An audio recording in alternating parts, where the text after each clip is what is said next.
Welcome back, everybody, to the Manila Major qualifiers. Here we've got Infamous versus EnemyGG.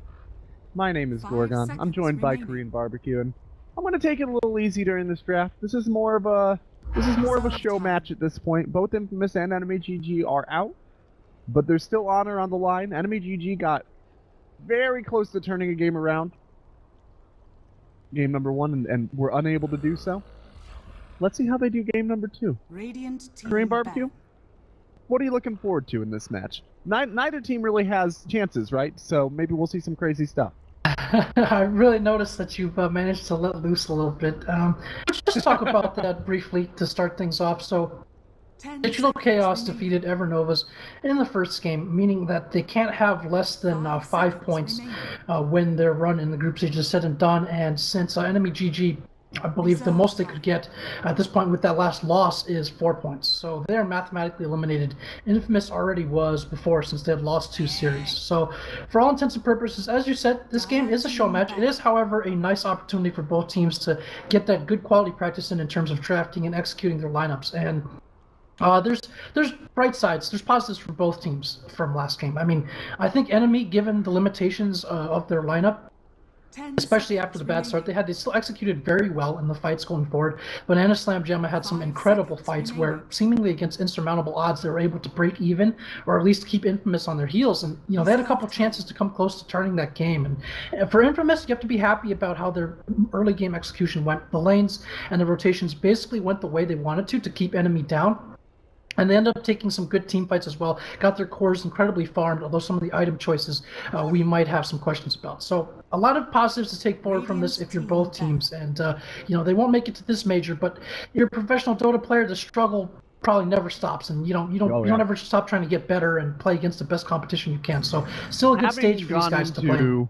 Having gone into these qualifiers as well, for Infamous and EnemyGG has given them a lot more exposure on this patch to a variety of teams. And remember, both of these teams are still playing the Dota 2 Canada Cup, which is, you know, it's an over $20,000 North and South American tournament. And for teams that are regional in this area, that's probably the premier tournament to actually be executing in. And neither Enemy nor Infamous are likely to see interregional lands the same way that Complexity or Digital Chaos have a good chance at making on a regular basis.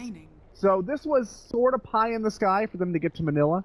One of those long-shot dreams, but just the experience and getting experience against opponents from the Dota 2 Canada Cup in a formal setting like this is pretty rare for North and South American teams, because there aren't that many regional tournaments for these squads.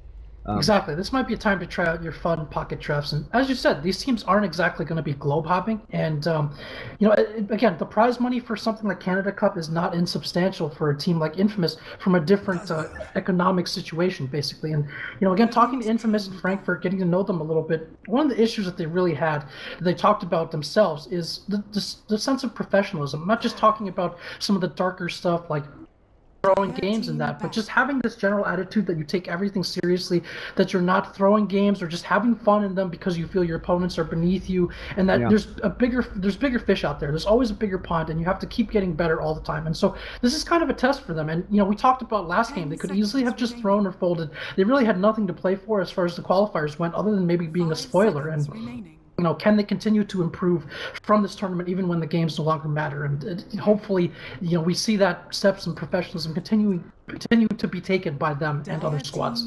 Yeah, a big problem, quote unquote, with some of these players that don't make it outside of the region that often is that they do often suffer from hubris, and a lot of them are younger kids as well, right? I mean, we're both old guys for esports, but as these guys that are, you know, 17, 18, 19, early 20s start to age with the game, we do typically see them maturing as well. So I'm interested to see, as the North and South American scene gets some more old blood, quote unquote, how these players start to adapt and change, just with their personalities as well as their playstyle. We are going to see EnemyGG pair up a Ricky and a Faceless Void. That is about as pocket strat as you could ask for. For Infamous, the Nature's Prophet and Dazzle. We haven't seen a lot of Ricky, but we did see him successfully run in the same position that a bounty hunter might be running, in that jungle shutdown support role by, I want to say, Empire at the WePlay land? By somebody at WePlay. So it's certainly a hero that some folks have been experimenting. I wouldn't be surprised, actually, if this is a totally different direction of Ricky. So some people have talked about with his recent changes that maybe he has some viability as a carry. So I would not be surprised if there's some kind of situation where they want that Ricky ult to be dealing damage inside of the Chronosphere to ensure that everyone gets hit as many times as possible. And I really wouldn't be surprised if they tried that out here just to see if it works in terms of that combination. And, you know, who knows, that becomes a pocket threat maybe going forward for this team. Yeah, they also have the Mirana, and you don't normally see Ricky's paired up with other invisibility-oriented heroes because it just encourages your opponents to get a gem or other vision. But in this case, that may work out. Just because we know EnemyGG have run Mirana recently in the past. I've heard that they are scrimming with Mirana sometimes as well.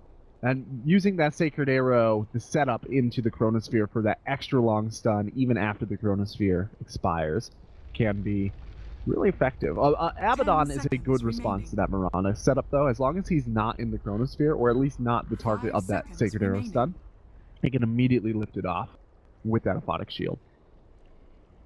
Reserve time. Yeah, Ricky is also an interesting choice against Nature's Prophet. In the sense that this is a hero that has a natural gap closer as a melee to get around those trees early on in lane, if that's indeed where the Nature's Prophet goes.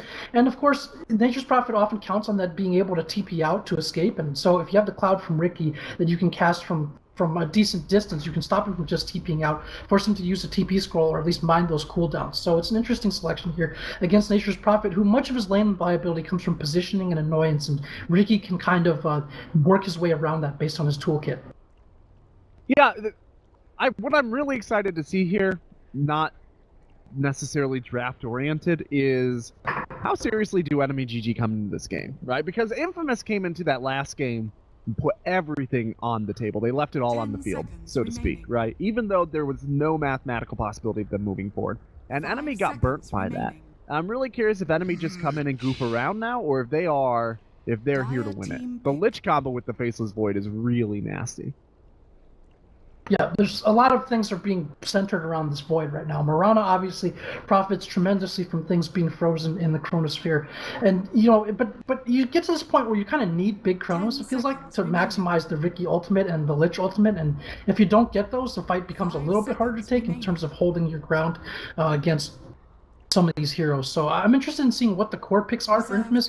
Usually this is a team that tends to draft their cores fairly early, but they've decided to hold off here. So we'll see what they have coming out. Maybe, I don't know, I think we see maybe a wild and wacky game here, and that's going to be a lot of fun for us to cast, certainly. Yeah, Infamous are... I can't remember the last time I saw a Serious Abaddon. And maybe I just missed the game, or a Serious Luna. The push strategy is real here, though. Look at all the sustain. Abaddon, Dazzle with the Nature's Prophet to siege on the towers and the early game damage aura. This is not a strategy that I would normally expect to see run in 687 because of the difficulty sieging down those tier 2s. And the sunken nature of the tier 3s makes them more difficult as well. So if you put all your eggs into that early influx of gold basket, you often find yourself reeling by the 25 or 30 minute mark. But there's nothing on the line, right? For Infamous, like you said, both teams really have an opportunity here to try something out in a more formal atmosphere outside of a scrim where they know opponents will probably hold on a little bit longer. It is a real game. It is in front of viewers. There is something to be said for that. This could be one of the more interesting games that we see in the Americas qualifiers. Yeah, it's not surprising that they went for a big core such as Luna. I would have even not been totally shocked if they'd gone for, say, Medusa or something even bigger than that, because the support potential from those two heroes, Abaddon and Dazzle, they're extremely good at keeping one single target alive. And Luna does kind of fall into the category of one of these potential 1v5 heroes if she has enough items up to really be able to just control team fights and just dish out an absurd amount of damage by herself. So Infamous, you know, are kind of putting their eggs in that Luna basket more or less. And you mentioned the synergy early on with the push from the Nature's Prophet, who can help you block arrows and help reposition fights, maybe even put the Luna in defensive tree if necessary, to stop her from being gone on by these melees or buy her some time. So they're really building themselves around this Luna, and I'd love to see how they execute this strategy. EnemyGG, okay. I'm just gonna say it. What's with all the blue and purple? Nature's Prophet is the only not blue-purple hero in this entire draft so far. Yeah, he's cutting it pretty close. I mean, he's like cyan. His beard is like pretty much there. He looks like he's in the process of defecting from green to blue, too. You know what I mean? Like, he's got some aqua in there. 5 seconds remaining. It's just throwing me off. 3 agility heroes, 4 agility heroes for EnemyGG. You don't normally see that either because no strength gain and no frontliner, and that is definitely the case here.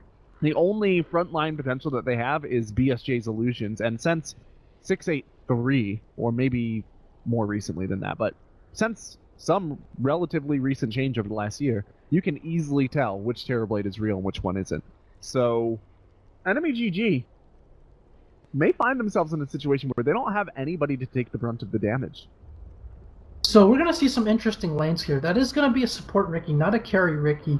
And for Infamous, Katara, who's usually their carry player, is on that Abaddon. And their last pickup was the Vengeful Spirit. So it's not going to be a support Abba. And it'll be interesting. Could this be a mid Abba potentially? And, or will this be, we'll see some kind of dual lane setup maybe. So, yeah, yeah, definitely getting a more interesting draft than we normally see. And immediate smoke out coming from Infamous. We're going to go ahead and run through some of their players here. I guess I'll run through Enemy first since they are already out into the field, with Flying Zebra taking that 4th spot Riki around the... This is a Roche strategy actually coming out from Infamous. It looks like they're going to head right in there. Level 1 Roche, I'm going to skip the player introductions because they changed Roche to not give as much experience, especially early like level 1. It just... I'm curious to see how much it'll probably get everybody up to level 2, which is some advantage, but it's nowhere near the advantage it was, and they are going to be seen out here. Yeah, Enemy were aware of this. They knew that this was coming, and they sent people out early to scout it. And I think what they're doing right now is smart. They're maybe wait until Roche is down and Infamous are committed before they go in. Yeah. Now here comes the arrow. It's going to hit a tree, actually. BSJ coming in with the illusion. We have a full-pitched battle breaking out here, and... you know what would be ironic? I kind of have a weird feeling about this, but maybe Infamous, all that they had left to play for in the last game was to play spoiler, and if they can't spoil anymore... Yeah, Infamous are going to be moved on here. Excel probably going to die, and he will be the first blood. Now Kotaro just right-clicking. BSJ using an ability here to try and get anything done. He does go down, but now Flying Zebra is going to cut out another kill. And already the action, 2-for-2 trade. No Roche grabbed yet. And we are definitely seeing... the outcomes of neither team really cares too much about this patch. Right? Like, there's no way this is run by either team in this way. And they're just going to come back and fight. They are just going to come back and fight already. Sovereign going in very deep is going to go ahead and time walk himself out. They don't want to give up this Roche. It's an honor thing. KBBQ, it's an honor thing. Yeah, they're going to get this Roche one way or another. They're going to get this Roche. They're going to come back and just keep going into this The courier's just going to walk in with the salve. They're going to give up the courier. No big deal. And look at Sovereign, he's still floating around here. The only hero who is actively staying away from the pit right now is BSJ, who's just free farming mid. Zipped away as that Abaddon fell, but did you really need to see that kill? And it's still happening! And the Mirana's still contesting. There's going to be that salve that was so important that it was worth killing the courier for. We're 6 kills in, 1 minute into this game. At this point in time, even if Infamous get this, it's not an advantage, right? Like, they just do not care. It is all about the honor. All right, Aegis squarely on the Luna's shoulders. That gets everybody, yeah, up to level 2. So it gives them a small advantage over most of their opponents in terms of levels. But the BSJ in the mid lane is going to be level 4 by the time anybody gets here, probably. So I kind of suspected this, although I was hoping it wasn't true, but, you know, I gave this whole spiel about professionalism and trying. I feel like I said, Infamous, the last thing that they wanted to play for was to play spoiler, it feels like. And so, knowing that their opponents also have nothing left to play for, they just decided to go for this, or, you know, maybe try this out. We have seen this before in the past, I think in the Korean League, actually. Okay, where they went for that level 1. Sovereign is going to be stunned and nuked down. He will time walk away, but this is just a 5-man death ball at this point. Win or lose, it's going to happen in 15 minutes. We saw this happen in the Korean League before, where it was just a level 1 5v5 more or less. It was a lightning throw strategy, and they just decided to run together, and they actually almost penetrated the high ground. I think almost took a set of Raxes before they were finally repelled. So we're seeing something along those lines here. I don't know if that's going to work here. It feels like BSJ can almost push faster himself, and you know, at the very least, they're going to get some levels up on these heroes, and then just come in and they'll be level 5 or 6 on their course when this push finally reaches the tier 2. Before 687 as well, where these towers become much harder to push. But yeah, that's a good point. I mean, that extra 3 armor feels like a big deal when you're up against level 2 heroes. That's for sure.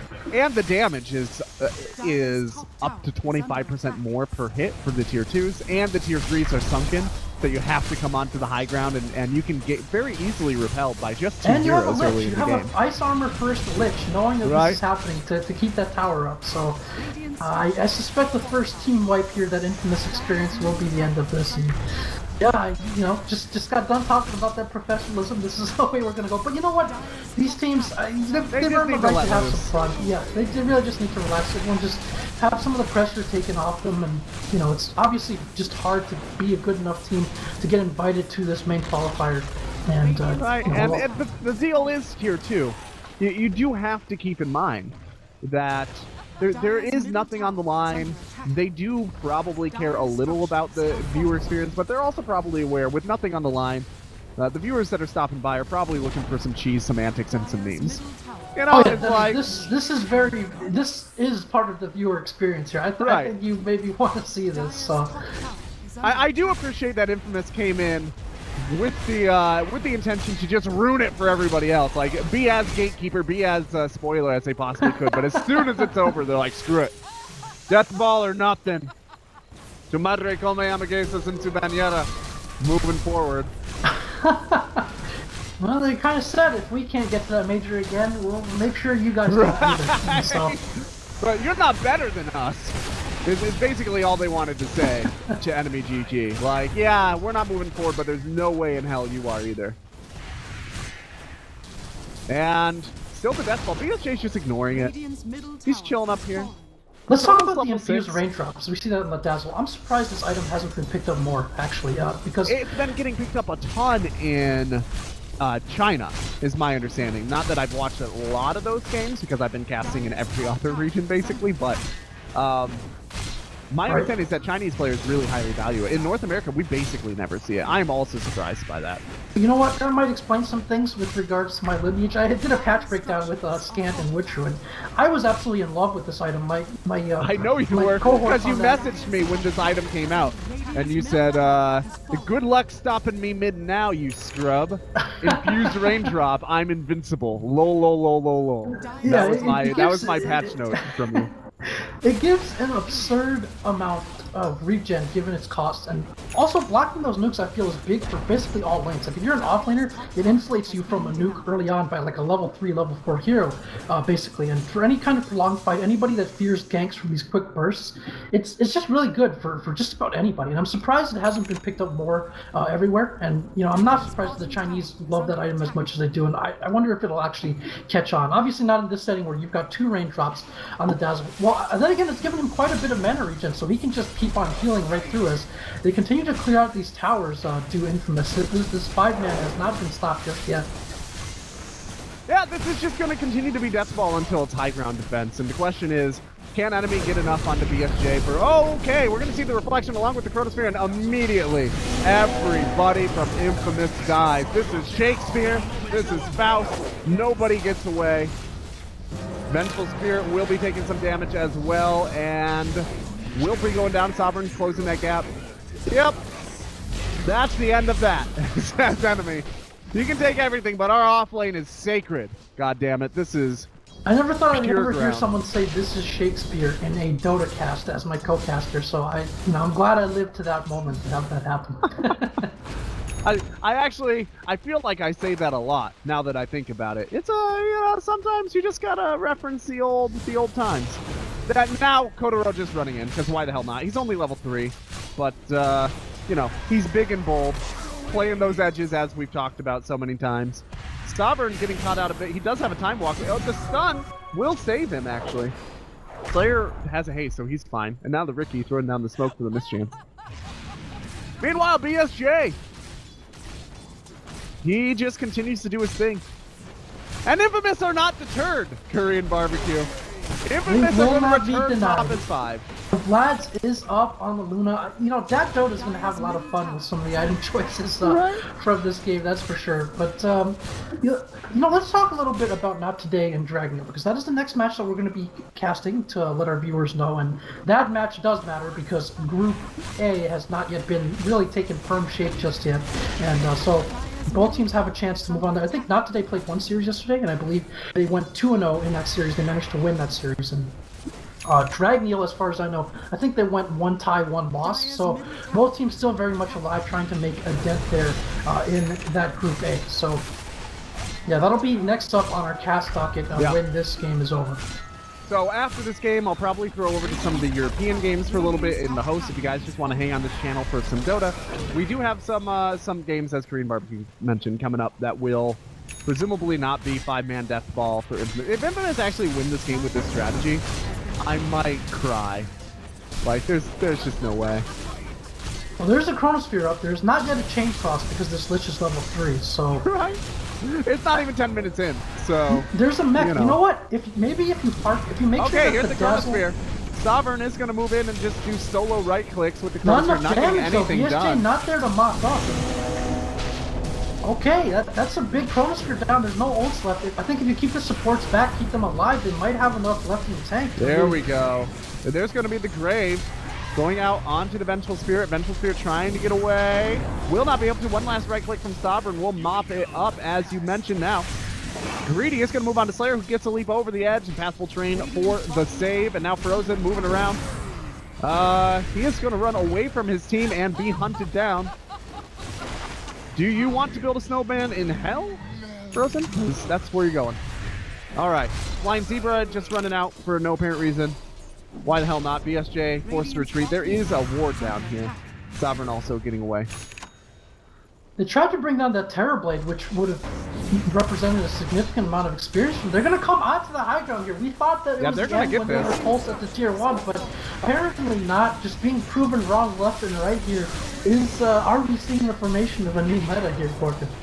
This is clearly 6.81B reborn, is what this is. Flying Zebra now moving on. No, Excel getting very close, but the mechanism from all the tower gold keeps him up. Excel will end up going down before he manages to get anything else off. Now that the arrow will be dodged, as Greedy is torn between moving on Sovereign and moving on the Mirana. Mirana is going to come around the backside as Sovereign comes in. Manages to get one more kill moving forward. BSJ is just out-leveling everybody. He's got level 7. He's a big, scary monster. Greedy going to be forced to teleport home and say, "See you later, Kataro. Adios." As Luna is going to be one sacrificial lamb, and Kataro not long for this world. Also goes down. Still no Rax falls, but Greedy teleports home, then uses his teleport ability to come back out and try to split down this bottom lane. Here's the big problem with this strategy, other than it's ridiculous and ineffective, is that Infamous already got all of the tower gold that they're likely to get on this map uncontested. But the big problem with that is, at this stage in the game, they can't actually get that many functional items with that, because they're still just going to get their early game items that are usually purchased with the intention of making pushes easier. If you get those items with tower gold, who cares, right? Yeah, you get your mech arcanes, you got the drum and blightstone up on the Abaddon, but you don't have the levels and ultimates, which actually does kind of matter for this team, actually. I mean, if they had that weave up, you know, in these big, like, just team fights, I think it would matter quite a bit. And potentially the swap as well to save someone out of Chronosphere, and of course the Abaddon could be a better frontliner with his ultimate. So, no knowledge being purchased by them. You know what, Logan, I think they got tired of hearing you talk about how long it took to take the tier 2s, and they're just like, you know what, we're going to go and stack all these tier 2s before 10 minutes so that Gorgon guy stops talking about how invincible they are. Absolutely. This is just the biggest... They're going to go back to this top lane. Why not? There's no tower there to meet them. There's a Roche that they could take now, right? Like, they could do something.